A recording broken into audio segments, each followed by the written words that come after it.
तो ध्यान से, तो देखो गैस की डेंसिटी वाला पूरा क्लियर है एकदम पक्का कि जो गैस की डेंसिटी में फिर से सुन ले कि कोई दिक्कत ना आए तेरे भी कि भाई गैस की डेंसिटी सिंपल सी कहानी है क्या है बेटा, अपने पास एक कंटेनर है, इस कंटेनर में अगर अपने पास 10 ग्राम क्या है बेटा गैस है और इसकी वॉल्यूम कितनी है बेटा 1 लीटर, क्लियर है, आपकी डेंसिटी आ जाएगी।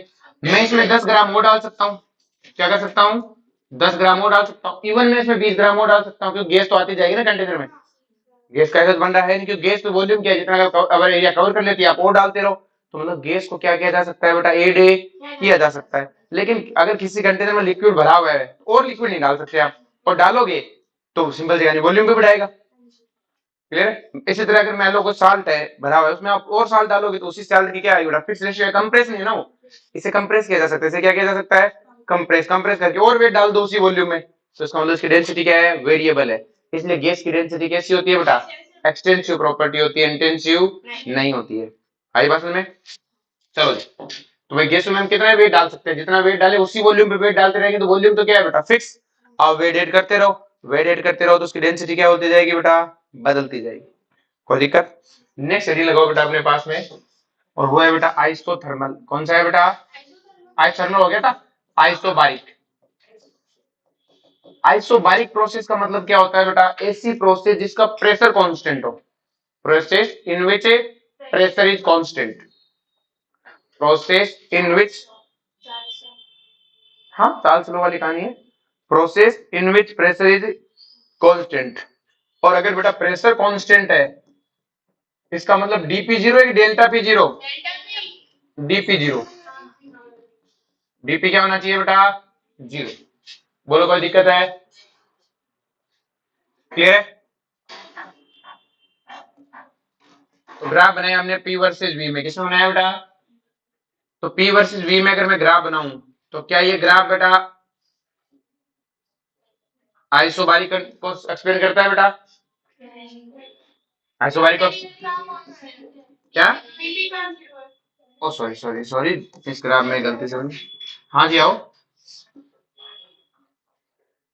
इस प्रोसेस में तो वॉल्यूम एक मिनट प्रोसेस, ये वाली वॉल्यूम में प्रेशर कांस्टेंट नहीं है इनिशियल फाइनल का, तो फिर इसका डेल्टा पी जीरो है, क्या जीरो है बेटा delta P zero, DP zero नहीं है, तो अगर इस प्रोसेस का डेल्टा पी जीरो नहीं है, क्या नहीं है बेटा डेल्टा पी, डेल्टा पी तो जीरो है लेकिन डीपी जीरो, और हमारी प्रोसेस क्या है डीपी जीरो, हमने चार्ल्स लॉ पढ़ा था बेटा, सॉरी प्रेशर कांस्टेंट है तो V इक्वल टू क्या होगा बेटा के टी, तो वॉल्यूम वर्सेस टेम्परेचर का ग्राफ कैसा बनेगा बेटा ओरिजिन से जाने वाली स्ट्रेट लाइन, तो अगर हम दो तरह के ग्राफ बनाएं तो ऊपर वाले ग्राफ का नाम क्या होगा बेटा, इसका नाम क्या होगा आइसोबारिक एक्सपेंशन, क्या होगा बेटा आइसोबारिक, और इसका नाम क्या होगा बेटा आइसोबारिक कंप्रेशन, ये आइसोबारिक कंप्रेशन है वो आइसोबारिक एक्सपेंशन, बोलो कोई दिक्कत है इसमें। अगर मैं ग्राफ ऐसे बनाऊं V वर्सेस P में तो ये क्या कहलाएगा, सॉरी दोनों सेम बना दिए क्या, अब बताओ इसका क्या होगा बेटा, ये क्या है बेटा कंप्रेशन, ये एक्सपेंशन, है क्या दोनों की दोनों आइसोबारिक, क्या है बेटा आइसोबारिक, बोलो इसमें कोई दिक्कत है किसी को, पक्का, चलो जी समझा? हाँ ये किसी चीज का नहीं हुई है, मतलब आइसोबारिक को तो नहीं करता, डेल्टा पी जीरो इसका, डीपी जीरो नहीं है, अब कुछ भी बना के दे दे तो अपने ठेका थोड़ी ले रखा है।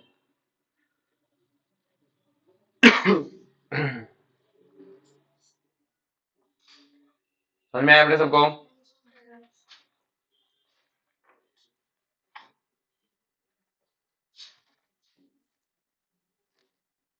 क्या ये ग्राफ भी सही है क्या,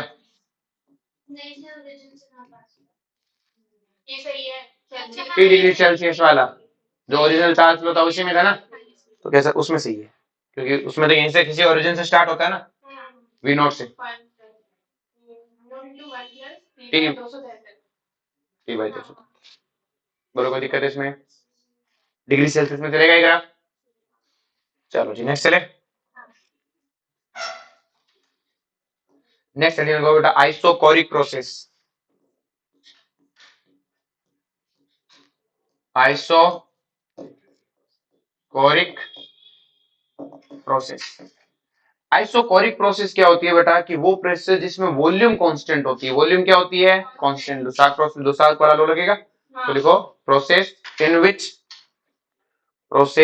विच volume is constant. Process in which volume is a constant. Process in which volume is a constant. वो प्रोसेस जिसमें वॉल्यूम कांस्टेंट होती है क्या कहलाती है बेटा? आइसोकोरिक प्रोसेस कहलाती है। आइसोकोरिक प्रोसेस में वॉल्यूम क्या होती है? कांस्टेंट। तो मुझे बताओ बेटा dv0 या डेल्टा v0? dv0 एक्सप्लेनेशन है। dv0 क्या है बेटा? राइट एक्सप्लेनेशन है। तो ग्राफ कैसा आएगा बेटा अपना? v versus sorry p versus t का, अगर मैं p वर्सेज v का ग्राफ बनाऊं तो क्या ये ग्राफ आइसोकोरिक है क्या बेटा? कि सर इसका डेल्टा v तो जीरो है लेकिन इसका dp zero, sir dv zero नहीं है। और dv जीरो हमारी सही कंडीशन है। कौन कंडीशन है बेटा? dv zero. हर स्टेप में चेंज जीरो होना चाहिए। इसकी हर स्टेप में वॉल्यूम में चेंज हो रहा है। अगर मैं ग्राफ बनाऊं तो p इक्वल टू क्या होगा बेटा? kt। तो p वर्सेस t का ग्राफ कैसा आएगा बेटा? ऐसा आएगा। बोलो कोई दिक्कत है? ऊपर वाले का नाम क्या होगा बेटा? आइसोकोरिक है, आइसोकोरिक एक्सपेंशन। और नीचे वाले का कंप्रेशन। बोलो इसमें कोई दिक्कत है किसी को?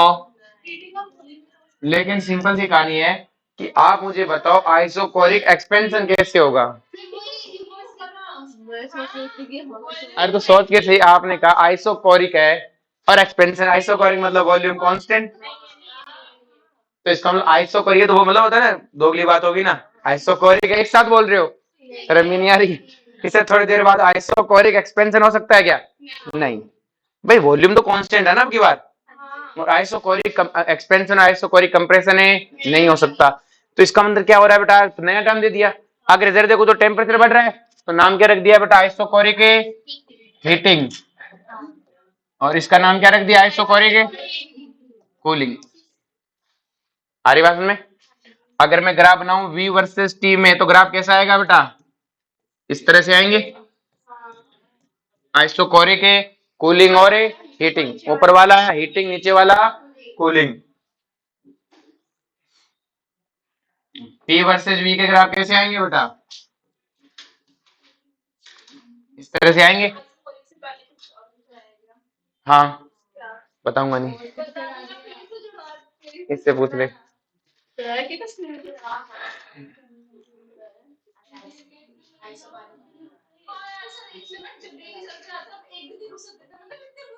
मैं कल कल होगी दिन अपने कल। तो यही तो 5 मिनट थी क्या है? अच्छा अरे थप्पड़ मारो इधर से, चल। अच्छा तब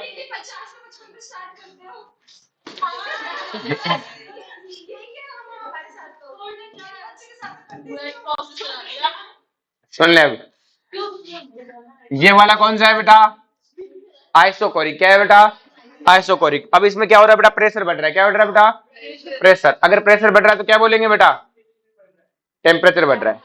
तो वॉल्यूम नहीं बोलेंगे। तो भाई आपने देखा कि इसमें क्या वॉल्यूम तो कांस्टेंट है, प्रेशर बढ़ रहा है तो टेम्परेचर बढ़ रहा है। तो क्या बोलेंगे? Isochoric heating.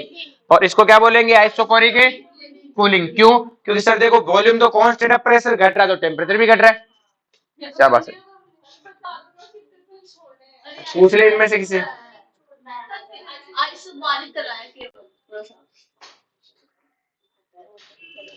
उससे पहले भी कराया था कुछ, बताऊंगा नहीं तेरे। पूछ रहे थे।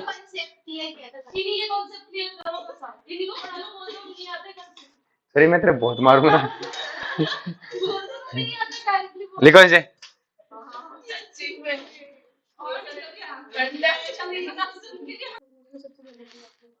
नेक्स्ट लिखो बेटा साइक्लिक प्रोसेस। क्या लिखोगे बेटा? Cyclic process. तो बेटा साइक्लिक प्रोसेस क्या है? अगर अपन बात करें कि भाई साइक्लिक प्रोसेस क्या होती है, क्लियर है? तो ध्यान समझो बेटा साइक्लिक प्रोसेस के लिए कि भाई साइक्लिक प्रोसेस मतलब आप किसी पॉइंट से शुरू हो और वापस उसी पॉइंट पे आ जाओ, उसे हम क्या बोलते हैं बेटा? Cyclic process. मतलब हम किसी पॉइंट से शुरू हुए और घूम के वापस उसी पॉइंट पे आ गए, तो ये प्रोसेस कैसी कहलाई बेटा? Cyclic process. तो अब ये भी साइक्लिक प्रोसेस है और ये भी कौन सी प्रोसेस है बेटा? ये भी साइक्लिक प्रोसेस है। क्लियर है? ट्राइंगल राउंगल कुछ नहीं होता। अगर ये स्क्वायर होता तब भी क्या होता बेटा? साइक्लिक। उससे कोई फर्क नहीं पड़ता स्क्वायर है कि ट्राइंगल, अगर घूम के वापस वहीं आ जाते हो तो प्रोसेस क्या कहलाती है बेटा? साइक्लिक। अब साइक्लिक प्रोसेस में मुझे पता है इनिशियल और फाइनल स्टेट क्या है बेटा? सेम। और इनिशियल और फाइनल स्टेट सेम है तो जो स्टेट फंक्शन है वो तो इनिशियल और फाइनल स्टेट पे डिपेंड करते हैं, तो इसलिए उसका डेल्टा पी कितना आएगा बेटा? मैंने नहीं कहा प्रेशर जीरो आएगा, डेल्टा वी क्या आएगा? Zero. Delta S zero, delta T zero, सब zero. Delta U zero, delta G zero. जितने स्टेट फंक्शन है, तो जो स्टेट फंक्शन हमने पी एस टी को बोला था, लेकिन स्टेट वेरिएबल थिंग क्या है बेटा? डेल्टा। तो मैंने नहीं कहा कि स्टेट फंक्शन जीरो है, मैंने पी जीरो नहीं कहा कि इस प्रोसेस का प्रेशर जीरो, नहीं। स्टेट फंक्शन हमने डेल्टा पी से डिफाइन किया था कि डेल्टा पी के कारण तो बोला था उनको स्टेट फंक्शन, तो डेल्टा पी ही जीरो। डेल्टा पी क्या होगा? जीरो। डेल्टा एस क्या होगा? Zero. Delta we zero. P नहीं, वी नहीं, टी लेकिन चेंज जीरो। तो स्टेट फंक्शन का चेंज साइक्लिक प्रोसेस में कितना होता है? जीरो। आई बात समझ में? क्योंकि चेंज तो फाइनल और इनिशियल स्टेट पे डिपेंड करता है, प्रेशर तो पाथ पे डिपेंड कर रहा था। आ रही बात समझ में? तो लिख लो, for cyclic process change in state function is zero. For cyclic process change in state function is कि स्टेट फंक्शन में जो चेंज होता है वो क्या होता है बेटा? जीरो होता है।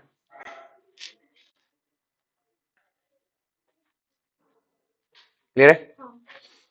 नेक्स्ट देखो बेटा, एडियाबेटिक प्रोसेस।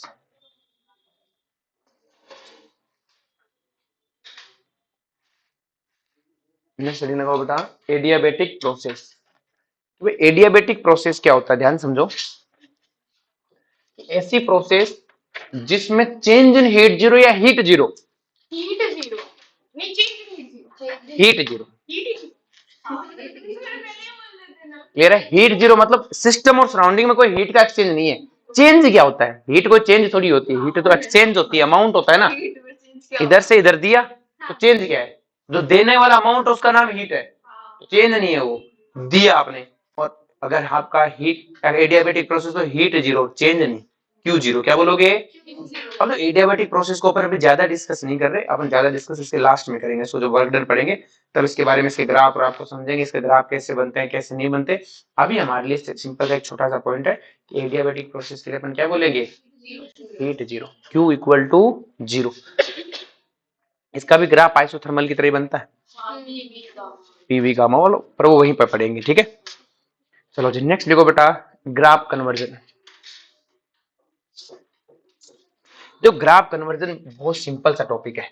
ग्राफ कन्वर्जन थोड़ा सा अजीब तब लगता है जब आपका सब्जेक्टिव पेपर हो, अपना तो ऑब्जेक्टिव है। ऊपर एक ग्राफ आएगा, नीचे चार ग्राफ आएंगे, उसका उसमें कंपेयर करना है, तो बनाना थोड़ी है।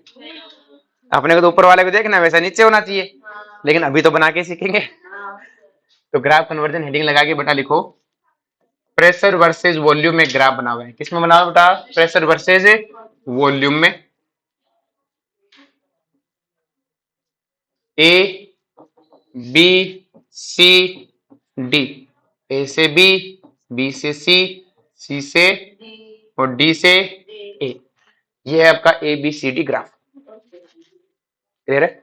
अब इस ग्राफ को समझना है बेटा, बहुत आसान है, बहुत ही आसान। देखो कैसे, आपको इनके नाम पर लिख लेने, एग्जाम में अगर क्वेश्चन आ जाए तो लिखना है नाम, गलती करनी नहीं है। स्पीड आपकी बन जाएगी तब ठीक है, अभी तक जब तक एग्जाम नहीं है तब तक आप ग्राफ कन्वर्जन कभी भी करना हो लिखना है। थोड़ा सा टाइम लगता है, 10 सेकेंड ही, क्यों क्वेश्चन गलत करना। छोटा छोटा लिख लो, बड़ा बड़ा लिखने की जरूरत क्या है। ए बी क्या है? आइसोबारिक, इसलिए कहता हूँ लिखा करो आइसोबारिक एक्सपेंशन। आइसोबारिक बीसी क्या है? ये लिखा हुआ आएगा क्योंकि ये डियाबेटिक भी हो सकता है ना, सेम ही कहानी होती दोनों की। तो आइसोथर्मल क्या है बेटा? Isothermal expansion. सीडी क्या है? आइसोबारिक है, और बेटा डी ए क्या है, आइसोकोरिक है। देखो इसमें वॉल्यूम कांस्टेंट है, प्रेशर बढ़ रहा है तो टेम्परेचर बढ़ रहा है। आइसोकोरिक है, हीटिंग। बोलो कोई दिक्कत है इसमें? किस तरीके तो ग्राफ हमें समझ में आ गया। अब हमें कहता है इस ग्राफ को कन्वर्ट करो बेटा पीटी में। किसमें कन्वर्ट करो बेटा? पीओटी। कोई दिक्कत नहीं। पहले स्टेप में क्या लिखा है? आइसोबारिक होना चाहिए, मतलब प्रेशर कांस्टेंट, एक्सपेंशन होना चाहिए। तो एक्सपेंशन तो यहाँ वॉल्यूम नहीं है। अब हमें पता है जब प्रेशर कांस्टेंट होता है तो टेम्परेचर प्रोपोर्शनल टू वॉल्यूम। अगर वॉल्यूम बढ़ी तो टेम्परेचर भी बढ़ेगा, मतलब ग्राफ किधर जाएगा? इधर जाएगा। यहाँ कोई पॉइंट ए है, यहाँ कोई पॉइंट है बी है। बी से सी क्या? आइसोथर्मल, और साथ में क्या है? एक्सपेंशन। क्या है बेटा? एक्सपेंशन। एक्सपेंशन है मतलब प्रेशर घटेगा। प्रेशर घटेगा मतलब आइसोथर्मल है तो ग्राफ ऐसा आना है, लेकिन एक्सपेंशन है तो मतलब वो प्रेशर घटेगा, मतलब ग्राफ नीचे आएगा। ये हमने कोई पॉइंट सी रख दिया। फिर सी डी क्या है?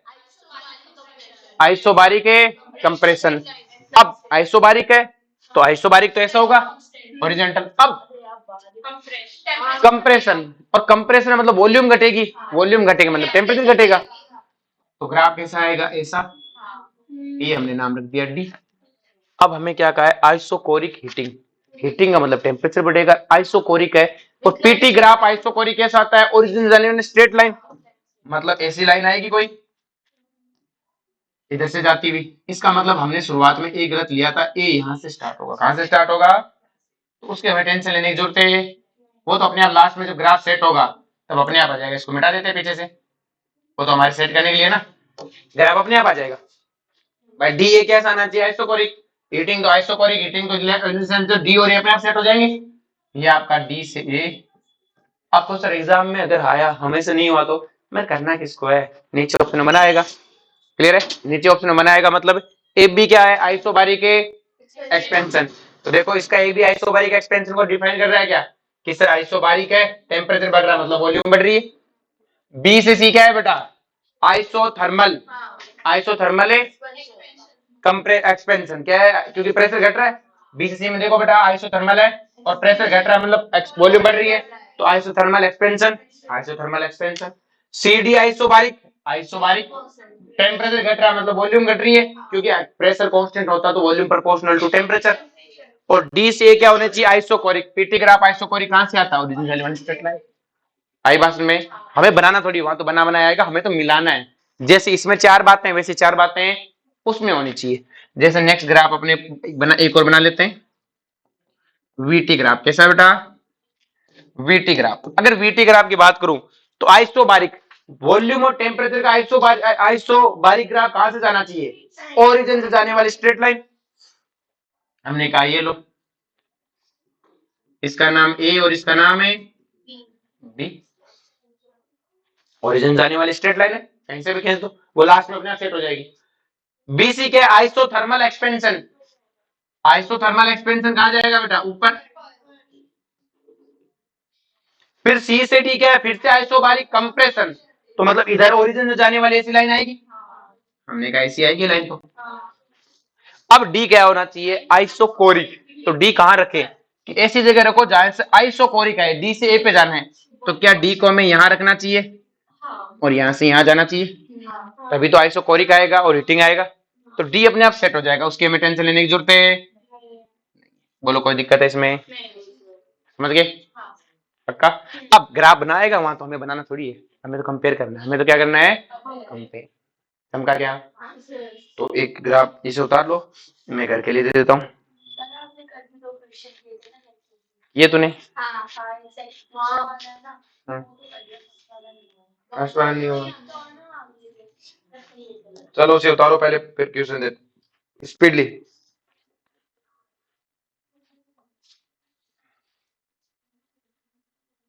नेक्स्ट सेकंड का बात है नहीं, रिवर्सिबल एंड। चलो एक क्वेश्चन कर लो, क्वेश्चन। हाँ क्वेश्चन पहले घर से। पी वर्सेज वी का ग्राफ है बेटा।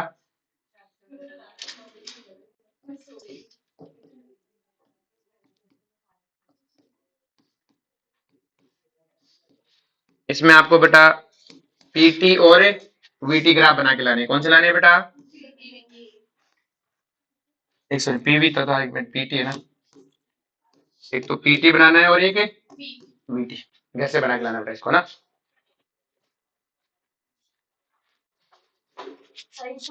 हाँ हाँ बेटा हाँ, चलो जी लिखो बेटा, फटाफट लिखो। लिख लिया? नेक्स्ट लिखो बेटा, reversible and irreversible process. Reversible and irreversible process. तो बेटा अपन सबसे पहले बात करते हैं रिवर्सिबल की। किसकी बात करते हैं बेटा?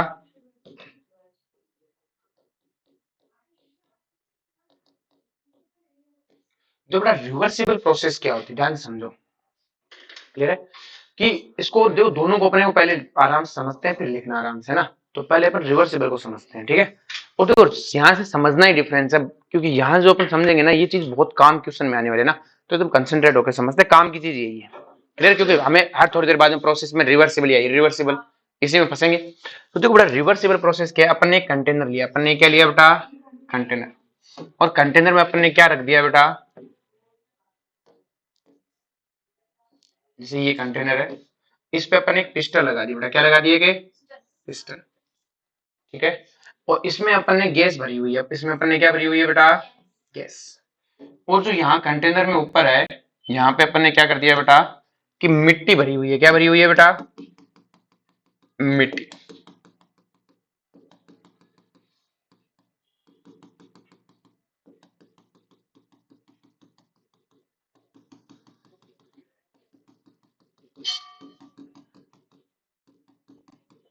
इस तरह से क्लियर है। यहाँ पे अपन ने क्या भरी हुई है बेटा? मिट्टी। अब अपन को पता है मिट्टी क्या लगाएगी। मैंने कहा पिस्टन है, ये इक्विलिब्रियम है। पिस्टन आपको पता ऊपर नीचे हो सकती है, ये इक्विलिब्रियम है ना, ऊपर जा रही ना नीचे जा रही है, इनिशियल पोजीशन पर है। तो मिट्टी की वजह से जो प्रेशर लगेगा पी एक्सटर्नल, वो कहाँ लगेगा बेटा? नीचे। अब पिस्टन कहीं जा नहीं रही, इसका मतलब अंदर से क्या लग रहा है बेटा? पी इंटरनल लग रहा है। और पी इंटरनल किसके इक्वल है बेटा? गैस के कारण लग रहा है इंटरनल। अब इंटरनल लग रहा है, ऊपर से क्या लग रहा है बेटा? एक्सटर्नल प्रेशर लग रहा है। और पिस्टन किस में बनी हुई है बेटा? इक्विलिब्रियम में बनी हुई है। हमने नेक्स्ट प्रोसेस में क्या कहा, ध्यान से देखो। ये हमारी, अगर मैं इनिशियल पोजीशन की बात करूं, किसकी बात करूं बेटा? इनिशियल पोजीशन में अपनी पिस्टन किसमें है बेटा? इक्विलिब्रियम में। मतलब पी एक्सटर्नल किसके इक्वल है बेटा? पी इंटरनल के। और जो कि किसके इक्वल है? पी गैस में। और अपनी पिस्टन किसमें है बेटा? प्रेरणा इक्विलिब्रियम में। किसमें है? अब बात करते हैं बेटा ड्यूरिंग द प्रोसेस। किसकी बात करें बेटा? During the process. During the process क्या है? अपन ने क्या किया, प्रोसेस करनी कैसे? अपन ने एक मिट्टी का दाना उठाया। क्या उठाया बेटा? एक मिट्टी का दाना उठाया, जस्ट एक मिट्टी का दाना। तो क्या वो एक मिट्टी का दाना हटाने से बता बेटा कितना प्रेशर में फर्क पड़ेगा? ऊपर मामूली से तो पड़ेगा ना, बहुत मामूली मामूली सा पड़ेगा, नहीं पड़ेगा? तो अपन उसका नाम रख दिया डीपी। तो मतलब जो पी एक्सटर्नल था, मतलब उसको हम पी डैश बोल देते हैं, वो क्या हो गया बेटा? P external minus DP. जैसे हमने वो मामूली से दाना हटाया, तो क्या उसे हटा के हमने फेंका, इतने में पिस्टन मामूली सी ऊपर उठ जाएगी, पर दिखेगी नहीं। पर मानना है जैसा कि ऊपर उठी, कि भाई एक मामूली से मिट्टी दाना हटाया तो ऊपर मामूली सा प्रेशर कम हुआ। मामूली से प्रेशर कम हुआ तो बहुत मामूली से पिस्टन ऊपर उठने में कितना ज्यादा समय लगाएगी? माइक्रो सेकंड में उठ जाएगी ऊपर। भाई उठाते के साथ ही उठ जाएगी, इतनी सी तो उठाने में टाइम थोड़ी लगेगा चलने में। अब जैसे ऊपर उठी, क्या नीचे मामूली सी वॉल्यूम बढ़ जाएगी? और अगर नीचे बेटा मामूली सी वॉल्यूम बढ़ गई, तो गैस की वॉल्यूम बढ़ने से क्या गैस का प्रेशर मामूली सा कम हो गया। तो इसका मतलब क्या हुआ, देखो बेटा ध्यान से, कि जो पी डैश एक्सटर्नल है, क्या वो बेटा फिर से पी डैश इंटरनल के बराबर हो गया कि नहीं हो गया? और पिस्टन फिर से किस में आ गई बेटा? इक्विलिब्रियम में आ गई कि नहीं आ गई? आप फिर से एक मिट्टी का दाना हटाओगे, पिस्टन मामूली से फिर ऊपर उठेगी, फिर आ जाएगी। तो क्या आपको एक एक दो दो मिट्टी उठाने पे तो पिस्टन उठती हुई दिखेगी भी नहीं। इसका मतलब क्या है, पी एक्सटर्नल पी इंटरनल बराबर बने रहेंगे। आप एक मिट्टी का दाना हटाओगे और एक पिस्टन ऊपर उठेगी। तो क्या आप हर बार ऐसे, आपको मैंने कहा ऐसे तब तक करना है, मतलब आधा किलो मिट्टी उठानी है ऐसे। तो आप जब हर बार मिट्टी का दाना उठाओगे तो पिस्टन मामूली से ऊपर उठेगी। तो क्या हर बार इक्विलिब्रियम मेंटेन हो जाएगा कि नहीं हो जाएगा? लेकिन क्या आपको आधा किलो मिट्टी उठानी है, तो क्या हर बार पी एक्सटर्नल बदल रहा है कि नहीं बदल रहा? मतलब मैं अगर इसको एग्जांपल से लूं एक, कि मैंने कहा अपने पास पिस्टन है, इस पिस्टन पे ऊपर से 100 का प्रेशर लग रहा है, नीचे से कितने का लग रहा है? 100 का। 100 का नहीं का, 100 का ऊपर से, 100 का ही नीचे से, दोनों बराबर बने हुए। हमने मिट्टी उठाना स्टार्ट की, तो जैसे ऊपर से 100 गया था, हमने एक मिट्टी का दाना उठाया, हमने कहा 99.9, फिर एक उठाया 99.8, 99.8, ऐसा करते गए बेटा, 90.2, 90.1 और 90। तो आप जैसे जैसे ऊपर से मिट्टी का दाना उठा रहे थे, पिस्टन थोड़ी थोड़ी ऊपर उठ रही थी। तो जैसा ऊपर का 99.9 और अंदर का भी 99.9, तो क्या हर बार ये काम चलता रहेगा? तो क्या मुझे 100 से 90 जाने तक, क्या मैं एक ही एक्सटर्नल प्रेशर के अगेंस्ट गया कि हर बार हर पॉइंट पे बदलता गया हूं? और क्या हर पॉइंट पे एक्सटर्नल और इंटरनल बराबर बने रहे कि नहीं बने रहे? जी सर, बने रहे। इसका मतलब मैं ऐसा बोल सकता हूं कि इस प्रोसेस में एक्सटर्नल प्रेशर हमेशा इंटरनल के बराबर है और इंटरनल प्रेशर गैस का प्रेशर है। इसका मतलब मैं पी एक्सटर्नल की जगह कभी भी लिख सकता हूं पीवी इक्वल टू एनआरटी। मतलब इस प्रोसेस में हम पी एक्सटर्नल की जगह एनआरटी अपॉन वी लिख सकते हैं। अरे बात में वहां पे जब आगे फंसोगे तो पूछते हो कई बार, कैसे लिख दिया, आप समझ में आना चाहिए कि लिख सकते हो सर, कोई दिक्कत नहीं है, किसी भी पॉइंट पे लिख देना, प्रोसेस में डरने की कोई जरूरत नहीं है। किसी पॉइंट पे लिखोगे उस टाइम जो पी एक्सटर्नल होगा वही उस टाइम का पी गैस का प्रेशर होगा। तो ऐसा नहीं शुरू में लिखनी, एंड में लिखनी, कभी भी लिख दो मुंह उठा के। और एक और चीज, हमें हर पॉइंट का प्रेशर आया कि नहीं आया? सारे प्रेशर अचीव हुए, किस तरह अचीव हुए, इस तरह से हमने। और ये क्या हुआ बेटा, एक्सपेंशन है कि कंप्रेशन है? एक्सपेंशन, क्योंकि ऊपर का प्रेशर घटा, पिस्टन ऊपर उठी है, तो ये हमारी एक्सपेंशन था। क्या था बेटा?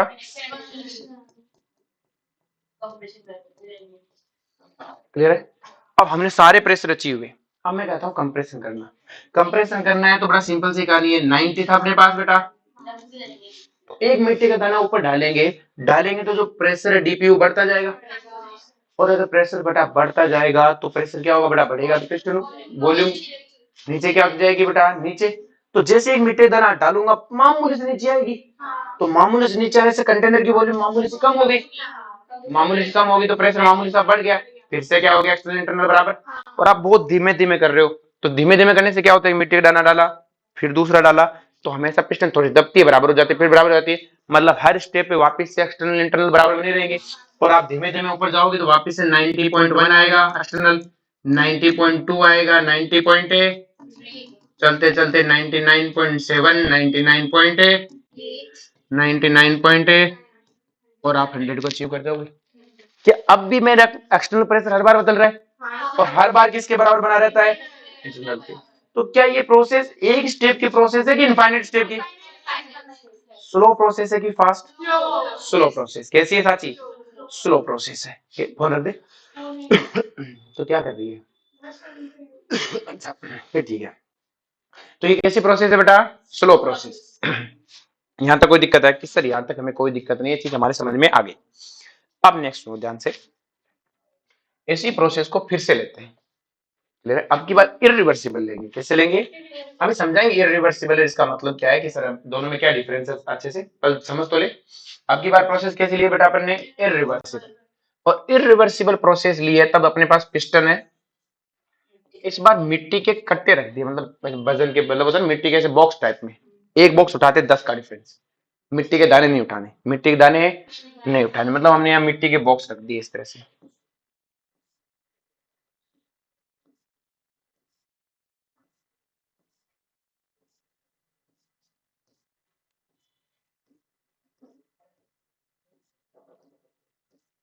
इस तरह से मिट्टी के बॉक्स रखे हैं, एक बॉक्स उठाओगे सीधा 10 का डिफरेंस मारेगा।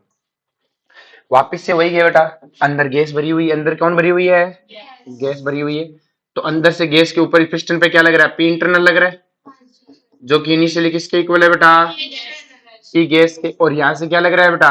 P external. इनिशियल स्टेज में क्या है बेटा? इनिशियल स्टेट में क्या है बेटा?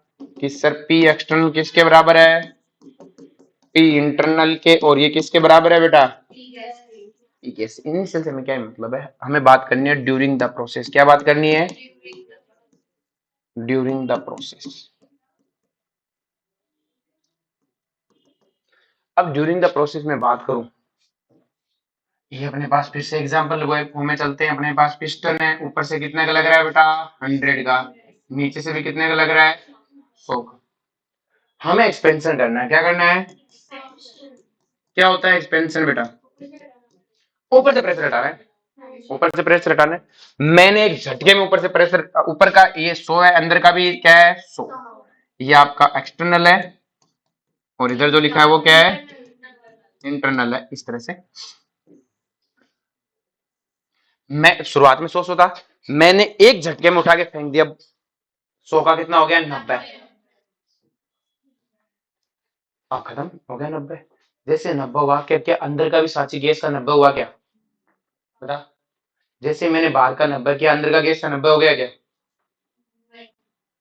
तो सामने देख बेटा, जो भी सोच सामने देख के सोच, ठीक है। तो जैसे अपने पिस्टन को ऊपर से हटाया वजन, तो जैसे पिस्टन पे हटा ऊपर तो 90 हो गया, अभी तो पिस्टन हिली नहीं। अब जैसे पिस्टन ऊपर पता लगा अच्छा ऊपर 90 है, फिर वो उठेगी, फिर वो क्या उठेगी बेटा ऊपर। भाई पहले 100 था, ऊपर 90 किया, अब पिस्टन को पता लगा तो वो ऊपर उठेगी। तो एक झटके में जादू थोड़ी गायब हो गई, यहाँ आ गई, यूं उठेगी धीमे धीमे।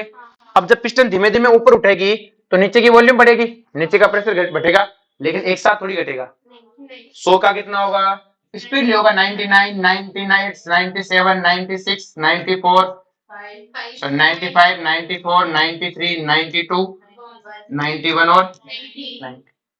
इसी तरह पिस्टन पिस्टन थी, ये हमारी पिस्टन ऊपर उठने लगी, ये अपने पास है, इस तरह से ऊपर उठने लगी कि जैसे ऊपर 90 और नीचे 100 था, तो 100 है तो नीचे से जो ऊपर उठेगी। ऊपर कब तक उठ रही है, ऊपर उठ रही है तो नीचे की वॉल्यूम बढ़ रही है, तो नीचे का प्रेशर 100 का 99 हुआ, 98, 97, 96 कब तक होता गया, जब तक 90 नहीं हो गया, जब तक बाहर का अंदर का बराबर है। लेकिन इस पूरी प्रोसेस में बाहर का प्रेशर कितना बना रहा, 90 बना रहा। और पिस्टन कब रुकी, जब फाइनल बाहर का इंटरनल क्या हो गया बेटा, बराबर। मतलब जब पिस्टन ड्यूरिंग द प्रोसेस थी, तो जो पी एक्सटर्नल है, पी डीएस लिख देते हैं, बदल दिया, वो इक्वल नहीं है बेटा पी डीएस से इंटरनल, बदल रहा है। 100, 99, 99 सब हो रहा है, लेकिन एक्सटर्नल भाई साहब कितने बने हुए हैं, 90। आप बदल नहीं रहे हो। मतलब आपने एक चीज देखी कि सर इस प्रोसेस में आपने एक्सटर्नल प्रेशर कांस्टेंट रखा है, जबकि पिछली बार वेरिएबल हो रहा था और वो इंटरनल के बराबर बना रहा था। अब की बार क्या मैं इस पी एक्सटर्नल को पी गैस लिख सकता हूँ ड्यूरिंग द प्रोसेस, नहीं लिख सकते, क्योंकि ड्यूरिंग द प्रोसेस तो बदल रहा है। लेकिन एक चीज बताओ, जब पिस्टन रुकी, पिस्टन कब रुकी, कि सर पिस्टन तब रुकी जब गैस का प्रेशर उसका प्रेशर बराबर हो गया। मतलब क्या हो गया कि सर जो during final at the end point, at the end point, एक पी एक्सटर्नल तो वही रहना, फाइनल क्या है पी डीएस रहना है, लेकिन जो पी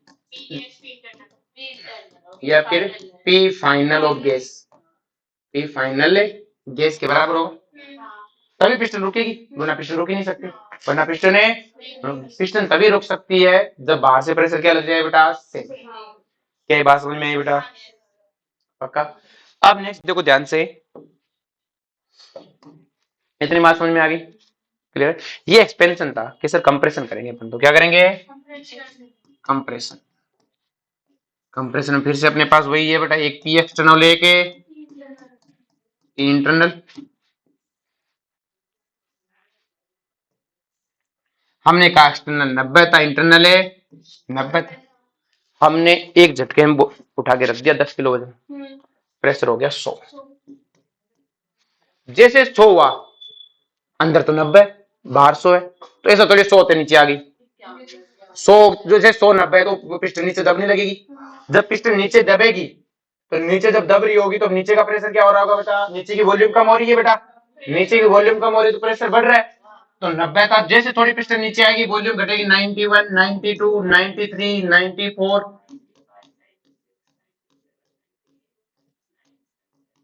कब तक आती रहेगी बेटा पिस्टन नीचे, ऊपर 100 है नीचे 90 है, थोड़ा नीचे आई प्रेशर 90, 91 हुआ, क्योंकि वॉल्यूम घट रही है, वॉल्यूम में घट रही है तो नीचे का प्रेशर धीमे धीमे बढ़ रहा है, पिस्टन कब तक नीचे आई, जब तक नीचे का प्रेशर 100 नहीं हो गया और बाहर का प्रेशर भी क्या हो गया 100। लेकिन ड्यूरिंग द प्रोसेस ये भाई साहब कितने बने हुए हैं, 100 ही बने हुए, बदले ही नहीं। और पिस्टन कब रुकी, जब आपका बेटा फाइनल गैस का प्रेशर एक्सटर्नल प्रेशर के बराबर हो गया। कौन सा एक्सटर्नल प्रेशर, जिसके अगेंस्ट पिस्टन है दबी है, दोनों बराबर हो गए और गैस है रुक, पिस्टन है रुक गई। ये बात समझ में आई। अब देखो बेटा ध्यान से कि सर ये चीज तो हमें समझ में आ गई, कोई दिक्कत नहीं। अब मतलब क्या, इस प्रोसेस में एक्सटर्नल प्रेशर कांस्टेंट रहता है और इंटरनल बदलता रहता है ड्यूरिंग द प्रोसेस। एंड में गैस का प्रेशर एक्सटर्नल प्रेशर के बराबर होता है, जिसके अगेंस्ट पिस्टन दबी थी या उठी थी। अगर अगर उठने का प्रेशर 90 है, एक्सटर्नल प्रेशर 90 है, तो पिस्टन तब तक उठेगी जब तक गैस का प्रेशर 90 नहीं हो जाता। मतलब गैस का फाइनल प्रेशर एक्सटर्नल प्रेशर के बराबर था, पिस्टन दब रही थी, तो दबाने का प्रेशर अगर 100 है तो गैस तब तक दबेगी जब तक गैस का खुद का लास्ट का प्रेशर कितना नहीं हो जाए, 100 नहीं हो जाए। बोलो कोई दिक्कत है। तो हम क्या बोल सकते हैं कि सर इस प्रोसेस में जो फाइनल प्रेशर होगा ना वो पीडीएस एक्सटर्नल होगा। अब देखो जब इस प्रोसेस आती है तो हमें क्या होता है, फाइनल प्रेशर दे देता जाए तो एक्सटर्नल नहीं देता और एक्सटर्नल दे देता तो फाइनल नहीं देता, क्योंकि हमें पता है गैस का फाइनल प्रेशर ही क्या है, एक्सटर्नल। अब क्या सर बाकी बातें सारी साची है आपकी, एक को रिवर्सिबल एक को इरिवर्सिबल क्यों बोला, नाम क्यों रखेगी। तो देखो अगर अब इस प्रोसेस में मैं बात करूं पहले वाली में, तो आप एक चीज देखो, देखो जिस रास्ते में गया हूं उसी रास्ते वापस आया हूं, क्योंकि मैंने हर बार एक एक छोटा छोटा दाना उठाया था तो इसी एक्सटर्नल प्रेशर के अगेंस्ट उठा था मैं, वापस डालूंगा तो वही प्रेशर एक्सटर्नल प्रेशर वापस आ रहा है कि नहीं आ रहा। लेकिन मैं इरिवर्सिबल इस प्रोसेस में देखूं तो मैं गया तो 90 के अगेंस्ट था, आया मैं 100 के अगेंस्ट हूं। आने जाने का एक्सटर्नल प्रेशर सेम है क्या, अलग है। मैं पूरी पिस्टन को 90 के अगेंस्ट उठाता गया था और दबाते समय 100 के अगेंस्ट लाया, और उसमें तो धीमे धीमे कम करता गया था, धीमे धीमे बढ़ाता गया हूं। तो जिन जिन एक्सटर्नल प्रेशर के अगेंस्ट गया था उन्हीं के अगेंस्ट वापस से आया हूं। मतलब रिवर्सिबल प्रोसेस क्या है, जिस पाथ पे एक्सपेंशन उसी पाथ पे कंप्रेशन, लेकिन इरिवर्सिबल का पाथ सेम है, एक्सपेंशन और कंप्रेशन का पाथ अलग अलग है। आई बात में।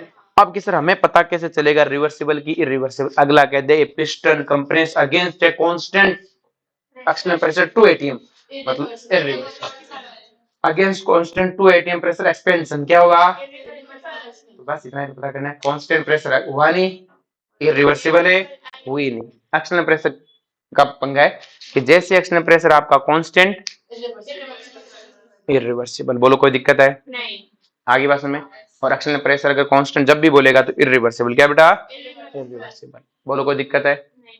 और अगर कह दे एक्सटर्नल प्रेशर एक प्रोसेस है जो स्लो प्रोसेस, अब ये प्रोसेस फास्ट है, एक स्टेप में एक बार उठा के रख दिया पिस्टन दब गई, एक बार में उठा दिया पिस्टन उठ गई।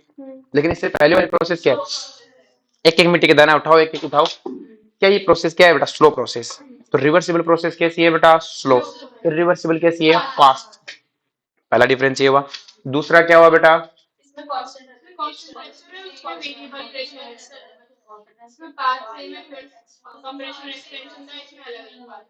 आगे बात समझ में दोनों का। उसमें पी एक्सटर्नल हमेशा पी गैस बना देता है, इसमें P external during the process P gas है, लास्ट में बोल सकते हो फाइनल बराबर है, लेकिन ड्यूरिंग द प्रोसेस हम नहीं लिख सकते कि पी एक्सटर्नल की जगह में एनआरटी अपॉन वी नहीं लिख सकता, जबकि उसमें मैं लिख सकता हूं क्योंकि पी एक्सटर्नल हमेशा पी गैस के बराबर है।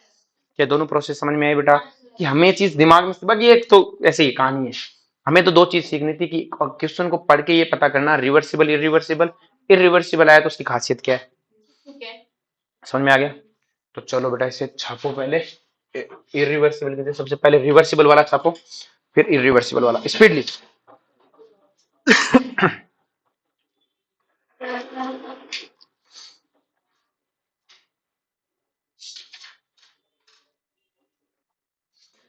चलो इरिवर्सिबल वाला फटाफट लिखो, स्पीडली लिखो। अच्छा वाह, इसका मास्क वापस लगाओ रिमूव कर। चलो स्टार्ट करते हैं, मुझे पता नहीं था इतना गुस्सा भरा पड़ा है।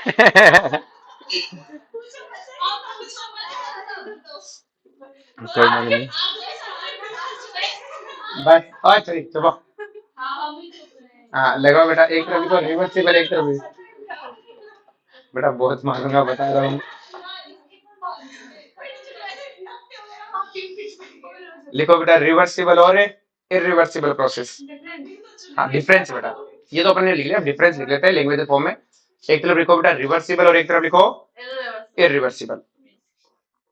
तो बेटा रिवर्सिबल प्रोसेस और इरिवर्सिबल प्रोसेस में क्या डिफरेंस होता है, ध्यान से समझो कि जो रिवर्सिबल प्रोसेस लिख लो एक बार कि process which carried out in N step, तो ये इनफाइनाइट स्टेप ऐसे लिख लो, process which carried out in infinite step,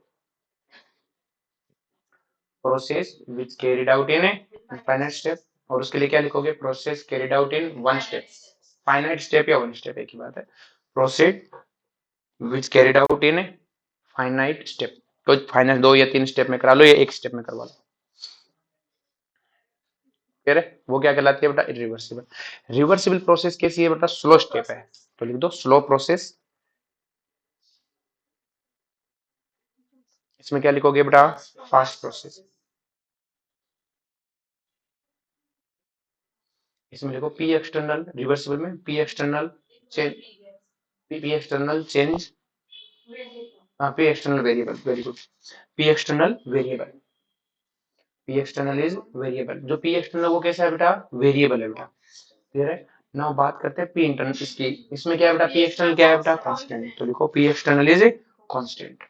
अब बेटा जो रिवर्सिबल प्रोसेस है, अगर मैं तुम्हें कहूं बेटा इसमें से एक मिट्टी के दाने उठाते रहे ना, 1 किलो मिट्टी उठानी है और मैं ऐसा कह के चला जाऊं तो तुम कैसे उठाओगे, तुम ऐसे उठा के कहते मास्टर आएगा तो कह देना, सही कह रहे हो। तो ये बात क्लियर है। तो सिंपल सी कहानी, आप एक एक मिट्टी दाना नहीं हटाओगे, मतलब ये क्या है बेटा, एक थ्योरेटिकल प्रोसेस है, कैसे इमेजिनरी है, थ्योरेटिकल प्रोसेस है, तो देखो थ्योरेटिकल प्रोसेस।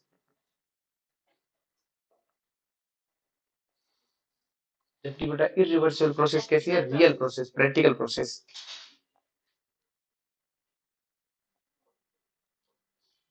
क्लियर है। अब जो ड्राइविंग फोर्स जिसे हम डीपी बोलते हैं, इसका जो ड्राइविंग फोर्स डीपी है वो क्या है, बहुत नेग्लिजिबल है, कैसा है बेटा, नेग्लिजिबल, बहुत धीमे धीमे चला रहे हो तो ड्राइविंग फोर्स क्या है बेटा, नेग्लिजिबल, जबकि उसमें धीमे धीमे नहीं चलाते, देखो ड्राइविंग फोर्स इज नेग्लिजिबल।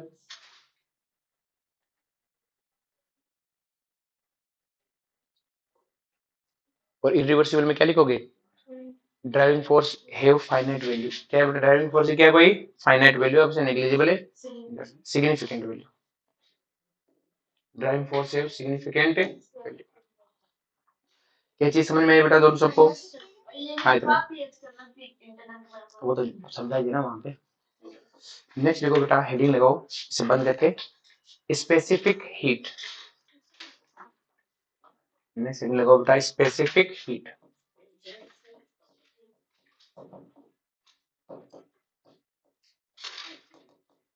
इसको हम बेटा एस से लिखते हैं, किससे लिखते हैं, S। और हमें पता है जिसके नाम क्या है, स्पेसिफिक लग गया वो इंटेंसिव है। अब जब आपने एक चीज नोट की होगी कि अगर अपन एक लोहे को और एक लकड़ी को धूप में रख दें, सेम टाइम में रखे और सेम टाइम इंटरवल के लिए रखे, सेम धूप में रखा, तो मुझे एक बात तो, ज्यादा गर्म कौन होगा बेटा, लोहा। हमने तो बराबर एनर्जी दी थी, पर लोहे ने ज्यादा हीट गर्म हुआ, लकड़ी कम हीट गर्म हुई, तो इसका मतलब क्या हुआ कि लोहा अपना 1 डिग्री बढ़ाने के लिए कम एनर्जी लेता है, लकड़ी 1 डिग्री बढ़ाने के लिए ज्यादा एनर्जी ले रही है। हमने तो दोनों को 100 जूल दिए थे, वो 5 डिग्री गर्म हुआ, ये 20 डिग्री गर्म हुआ, इसका मतलब क्या है, उसने अपने 1 डिग्री बढ़ाने के लिए कम एनर्जी जूल में काम करा लिया और उसने अपने 1 डिग्री बढ़ाने के लिए ज्यादा एनर्जी दी। भाई हमने कहा दोनों को 20-20 जूल एनर्जी दी, एक 20 डिग्री बढ़ाए मिला, एक 5 डिग्री बढ़ाए मिला, इसका मतलब लोहा 1 डिग्री बढ़ाने के लिए 1 जूल एनर्जी से अपने 1-1 डिग्री बढ़ा लेता है। लेकिन वही चीज उसने 4 कितना डिग्री बढ़ाया बेटा, 5 डिग्री बढ़ाया, बोला था 20 जूल एनर्जी दी थी और लकड़ी ने 5 डिग्री बढ़ाया, इसका मतलब 1 डिग्री बढ़ाने के लिए उसने 4 जूल ली।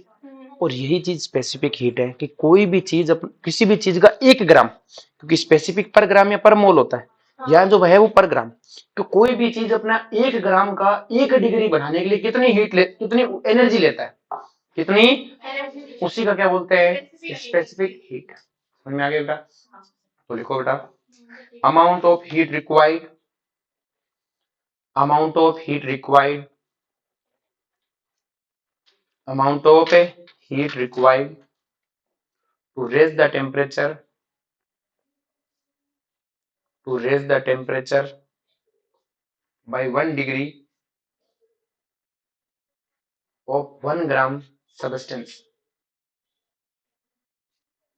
1 ग्राम सब्सटेंस का 1 ग्राम का 1 डिग्री बढ़ाने के लिए रिक्वायर्ड क्या बोलते हैं बेटा, स्पेसिफिक। अब मुझे एक बात बताओ कि बेटा 1 ग्राम बढ़ाना है, 1 ग्राम था उसका 1 डिग्री बढ़ाया, उसके लिए जो हमने क्या लिया, हीट लिखा, एनर्जी, हीट का एनर्जी लिख दो, amount of energy required, amount of energy required, ये कितनी एनर्जी रिक्वायर्ड है। अब बेटा इसकी हमें इसको ऐसे लिखते हैं, तो इसकी यूनिट क्या होगी बेटा, जूल पर ग्राम पर केल्विन, जूल पर ग्राम पर केल्विन। ये बात सबको समझ में आई बेटा, पर ग्राम पे, और मैंने कहा जिसके पर होता है वो भी क्या है, फिर आता है बेटा हीट कैपेसिटी, क्या आता है बेटा, अच्छा अपन स्पेसिफिक हीट, अब नेक्स्ट है स्पेसिफिक हीट कैपेसिटी लिखना, स्पेसिफिक हीट कैपेसिटी थी ना, हाँ क्या गलती करवा दी, अच्छा स्पेसिफिक हीट कैपेसिटी बोलते हैं पूरा वर्ड। अब बेटा देखो बेटा हीट कैपेसिटी की बात करें कि भाई हीट कैपेसिटी क्या होता है बेटा, इसको हम लिखते हैं बेटा किससे, सी से, किससे लिखते हैं बेटा, सी से।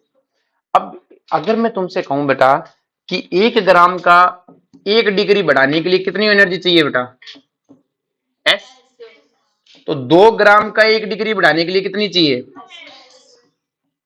और 3 ग्राम का, और m ग्राम का रहे, और इस ms को क्या बोलते हैं, तो m ग्राम का 1 डिग्री बढ़ाने के लिए जो चाहिए वो क्या है बेटा, ms, और इसी को क्या बोलते हैं, हीट कैपेसिटी।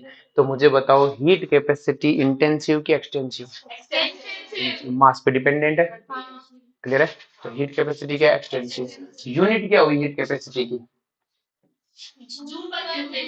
जूल पर केल्विन, सारी बात में, आगे बात में, तो ये पर ग्राम नहीं है, मास पे डिपेंडेंट है, किस पे डिपेंडेंट है, मास पे डिपेंडेंट है, बोलो कोई दिक्कत है, पक्का। तो लिखो बेटा amount of heat required, sorry amount of energy, sorry फिर से, amount of energy required, amount of energy required, amount of energy required to raise the temperature, amount of energy required to raise the temperature by 1 degree Celsius of m gram substance, m gram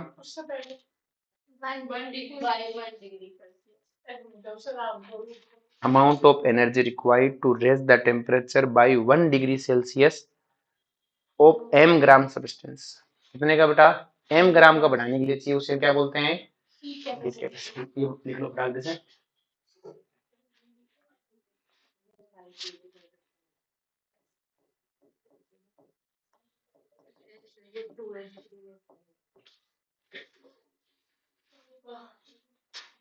S2S3 से last में MS, ठीक है।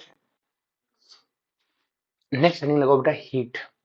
अब हमने पहले पढ़ा था heat तो एक बाउंड्री फिनोमेना है, ठीक है। अब हीट क्या है,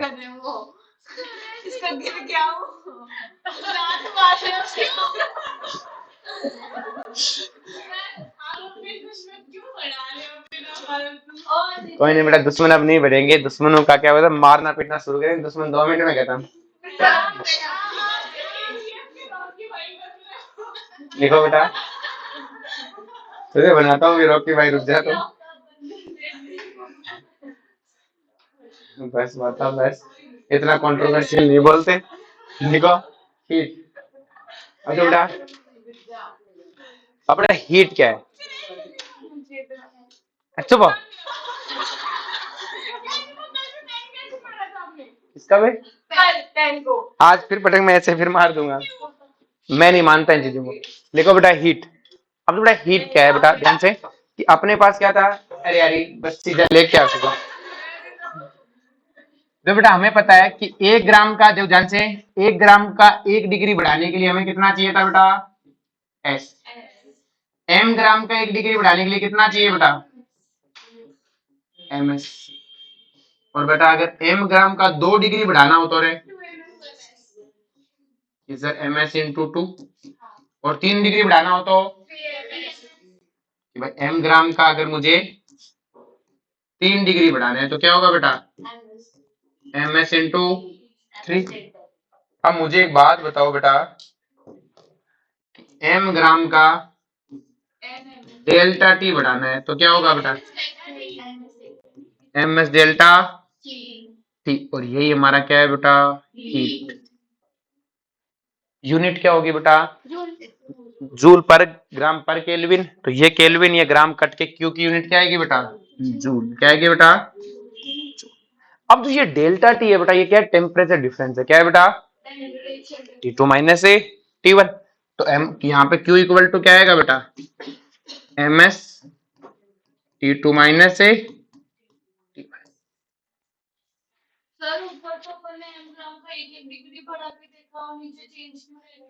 चेंज 3 डिग्री बढ़ाया, 4 डिग्री, 5 डिग्री, तो 5 डिग्री बढ़ाया मतलब 5 डिग्री चेंज ही तो है। और तो मैंने कोई डेल्टा टी बोल दिया। डेल्टा टी का मतलब कोई भी 10 डिग्री, 20 डिग्री, 40 डिग्री आ सकता है ना भैया। भाई 3 डिग्री के लिए ये 3 डिग्री चेंज ही तो है। भाई आपने 1 डिग्री बढ़ाया मतलब 1 डिग्री का चेंज, 2 डिग्री बढ़ाया मतलब 2 डिग्री का चेंज, 3 डिग्री बढ़ाया 3 डिग्री, मैंने कहा कोई डेल्टा टी, कोई ना कोई डेल्टा टी रहा होगा। अब जैसे उसने बोल दिया 100 से 150, तो मतलब डेल्टा टी कितना हो, 50, मतलब 50 डिग्री बढ़ाने पे कितना। आगे समझ में। अब बेटा इसको एम एस डेल्टा टी बोल दो या C delta T, M S की वैल्यू क्या है, सी। अब क्वेश्चन में देख लेना उसने सी दिया है कि एम एस दिया है, यूनिट से पता लग जाएगा। आगे बात समझ में। नेक्स्ट लिंक लगाओ बेटा, मोलर हीट कैपेसिटी।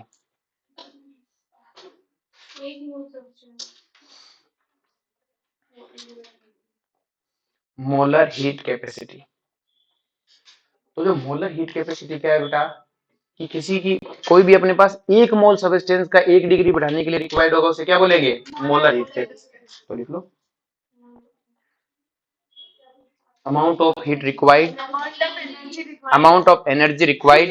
ये थोड़ी मुंह उठा उठेगा।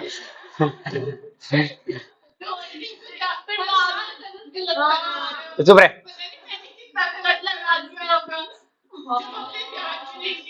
एक सेकंड रुक दो। ये रिकॉर्डिंग नहीं हो रही होती ना तो मुझे बहुत मारता। आती है, हाँ।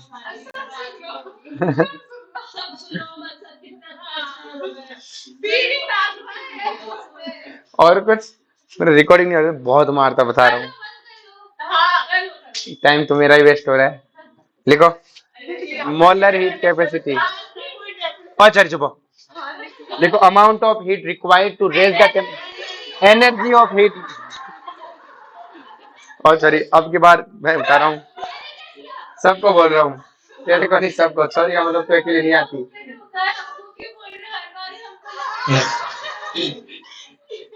एक बात है मतलब कि इसके साथ रह के तू भी बोलने लग गई है, पहले तो नहीं बोल,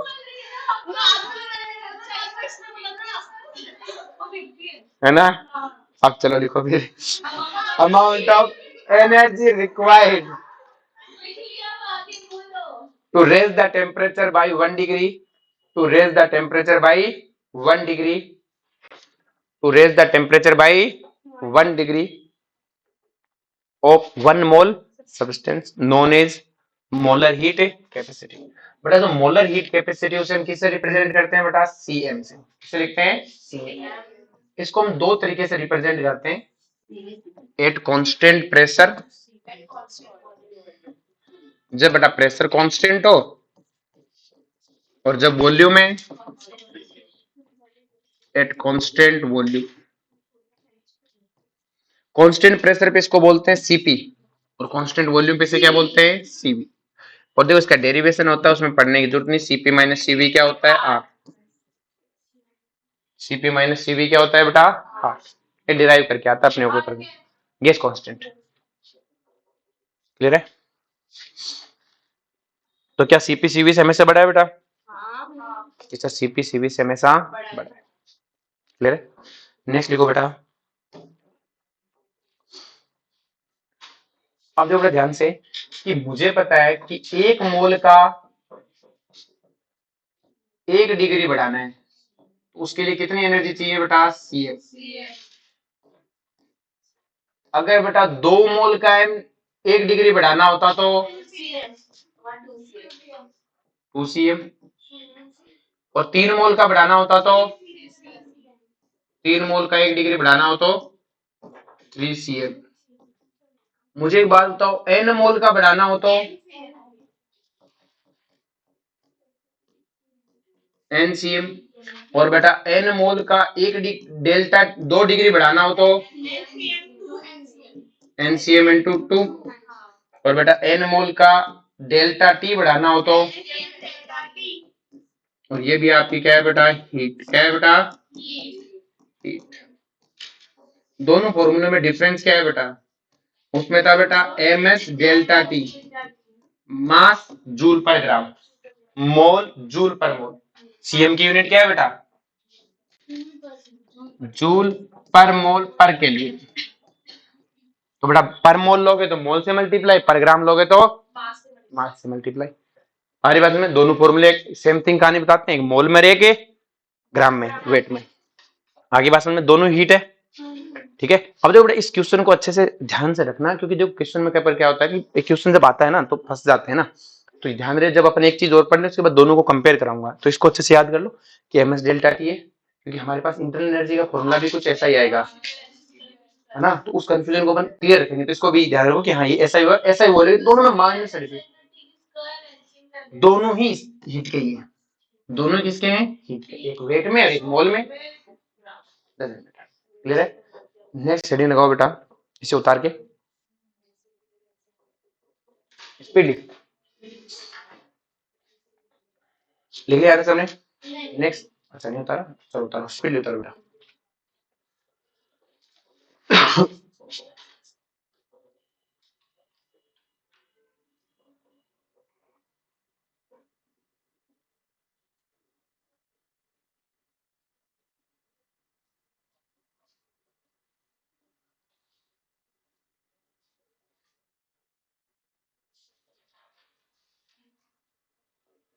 चले आगे, देखो बेटा, total energy and internal energy.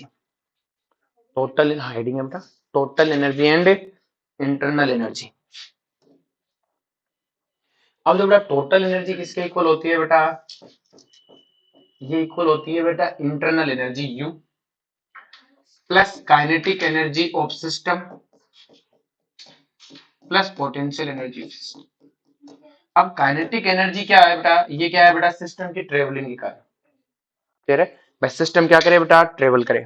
Potential energy क्या है कि सिस्टम पे कोई इलेक्ट्रिकल और मैग्नेटिक फील्ड लगाने के कारण जो एनर्जी जनरेट हुई उसे, सिस्टम के अंदर नहीं, सिस्टम के मतलब काइनेटिक एनर्जी मतलब सिस्टम चलने लग जाए, सिस्टम में चलने लग जाए, खुद जिस डब्बे में गैस उसको ही हम चला रहे तो काइनेटिक एनर्जी जनरेट करेगा। पोटेंशियल मतलब उस पर कोई इलेक्ट्रिकल और मैग्नेटिक फील्ड भी लगा रखा है, और देखो जनरली लगता भी है, लेकिन अपन क्या करेंगे, इन्हें केमिकल थर्मोडायनेमिक्स में नेग्लिजिबल करेंगे। क्या करेंगे, नेग्लिजिबल। तो पॉइंट बना के लिखो, ये उतार के,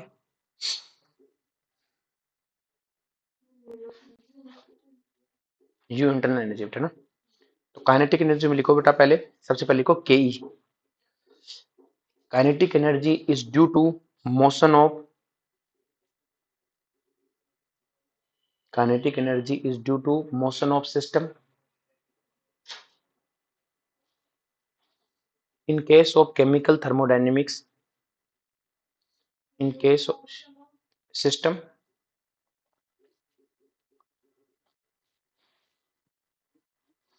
in case of chemical thermodynamics, in case of a chemical thermodynamics, system in rest, system in a rest, so that kinetic energy equal to zero, so that kinetic energy equal to, kinetic energy कितनी है बेटा अपनी,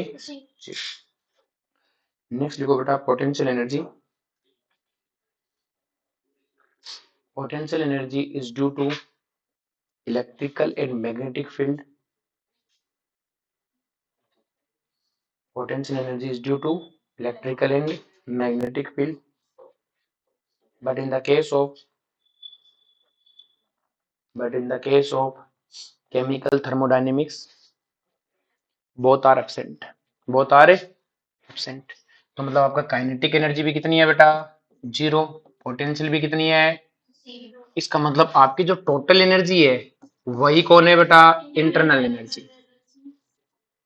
दोनों कौन है, internal energy. तो आपने देखो कई बार आप रेफरेंस बुक में आपने देखा होगा कि इंटरनल एनर्जी को कहीं यू लिखा रहता है, कहीं ई लिखा रहता है। क्यों लिखा रहता है कि दोनों को सेम मान रखा है, है नहीं सेम, पर मान रखा है तो कुछ भी लिख दो, ई लिखो चाहे यू लिखो। क्लियर है? वैसे तो इंटरनल एनर्जी को इससे लिखना चाहिए था, लेकिन दोनों लिखते हैं तो कोई ही दिक्कत नहीं है, चाहे ये लिखो चाहे वो लिखो। अब इंटरनल एनर्जी क्या है बेटा, कि भाई इंटरनल एनर्जी तो गैस के मॉलिक्यूल के अंदर की एनर्जी है, भाई सिस्टम है, सिस्टम के अंदर जो गैस है उसकी एनर्जी होगी, तो लिखो इंटरनल एनर्जी, पॉइंट बना के लिखने से, internal energy is sum of, internal energy is sum of all kind of energy of system, all kind of energy of a system, system में जितनी तरह की एनर्जी है सबका क्या है बेटा, सम। मुझे पता है बेटा कि अपन ने अभी बात की कि ई टोटल किसके इक्वल है बेटा, इंटरनल एनर्जी के। इंटरनल एनर्जी किसके इक्वल होगी, अब सिस्टम में अपने पास गैस है, गैस की काइनेटिक एनर्जी होगी, तो kinetic energy of gas plus वहां पे न्यूक्लियर एनर्जी भी होगी, प्लस वहां केमिकल एनर्जी भी होगी, सी का मतलब केमिकल एनर्जी, एन का मतलब है न्यूक्लियर एनर्जी, तो न्यूक्लियर एनर्जी भी होगी, वहां केमिकल एनर्जी भी होगी क्योंकि बॉन्ड बने हुए हैं। लेकिन अपन फिर से क्या करेंगे कि अपन इतने लकड़ों में फंसेंगे तो बहुत मुश्किल हो जाएगा अपने लिए, तो इन दोनों को अभी अपन क्या कर देते हैं, नेग्लेक्ट, ताकि एक चीज तो समझ जाए, इन दोनों को भी क्या कर लेते हैं, नेग्लेक्ट। मतलब जो मेरी इंटरनल एनर्जी वो किसके इक्वल है, kinetic energy of A gas. अब तुम कहोगे sir kinetic energy of gas तो हम पिछले चैप्टर में पढ़ गए हैं, वो तो 3/2 kT होता है, लेकिन जो हम वहां पढ़ के हैं वो सिर्फ और सिर्फ एक ट्रांसलेशनल पढ़ के हैं, 3 तरह की होती है, ट्रांसलेशन, रोटेशन और वाइब्रेशन। तो देखो कुछ भी आए हमेशा ट्रांसलेशनल पढ़ना है, लेकिन थर्मोडायनेमिक्स में क्वेश्चन में ट्रांसलेशनल, रोटेशनल, वाइब्रेशन तीनों पढ़नी है। हमने इग्नोर मार रखे हैं क्योंकि ताकि बच्चों को कंफ्यूजन ना हो, बच्चा एक बार छोटी छोटी चीज सीख जाए, फिर बाद में चीजें तो ऐड भी की जा सकती है, लेकिन एक बार कंसेप्ट तो सीखे, मिक्स ना हो जाए। लेकिन थर्मोडायनेमिक्स पढ़ते समय हमें इन्हें काउंट करना पड़ेगा, क्वेश्चन पढ़ते समझ में आता है थर्मोडायनेमिक्स का है, तो आपको दोनों को काउंट करना है। तो वहां तो सिर्फ अभी तुम्हें दोनों चीजों को समझ में आ जाएगी, अच्छा वो तो सिर्फ ट्रांसलेशनल पढ़ाई थी। आई बात समझ में? इसे उतार लो बेटा।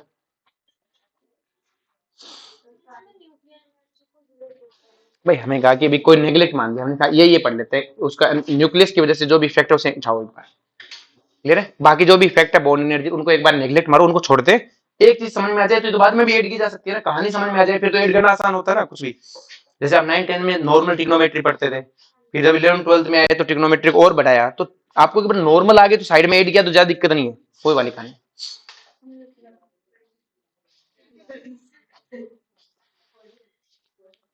बेटा नेक्स्ट देने को बेटा degree of freedom, chemical energy.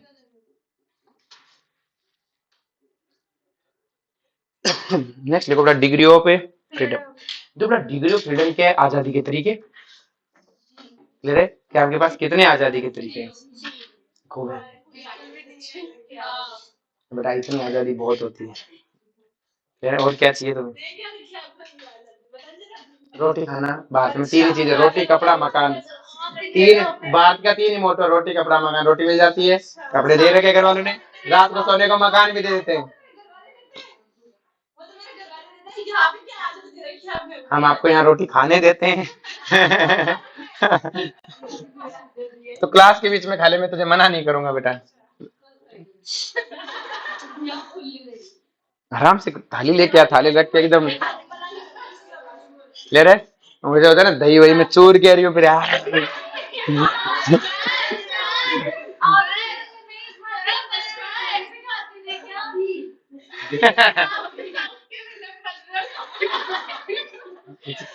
इस तरह को कुछ बोलना है सब टोपा। देखो बेटा डिग्री ऑफ फ्रीडम, तो डिग्री ऑफ फ्रीडम क्या है बेटा, अपने एनर्जी के मतलब एनर्जी को किसी सिस्टम कितने तरीके से क्या कर सकता है, एब्जॉर्ब कर सकता है। मतलब हमने किसी को एनर्जी दी तो वो उससे स्टोर करने के लिए कितने तरीके रखता है। तो लिखो बेटा number of way, number of way तरीके, number of way in which, number of way in which kinetic energy of gas can be distributed, number of way in विच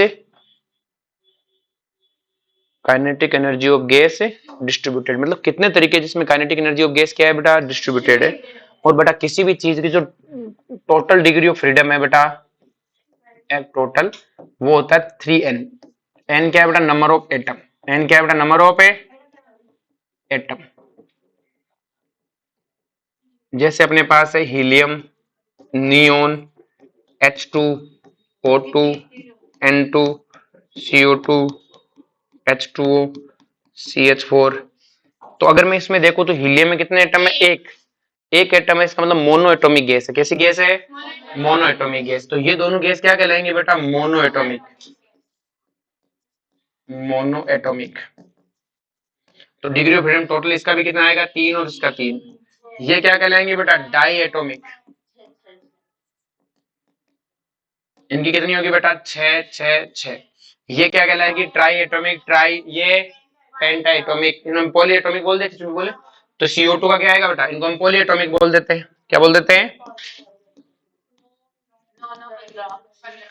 तो इसका कितनी होगी? 9 9 15।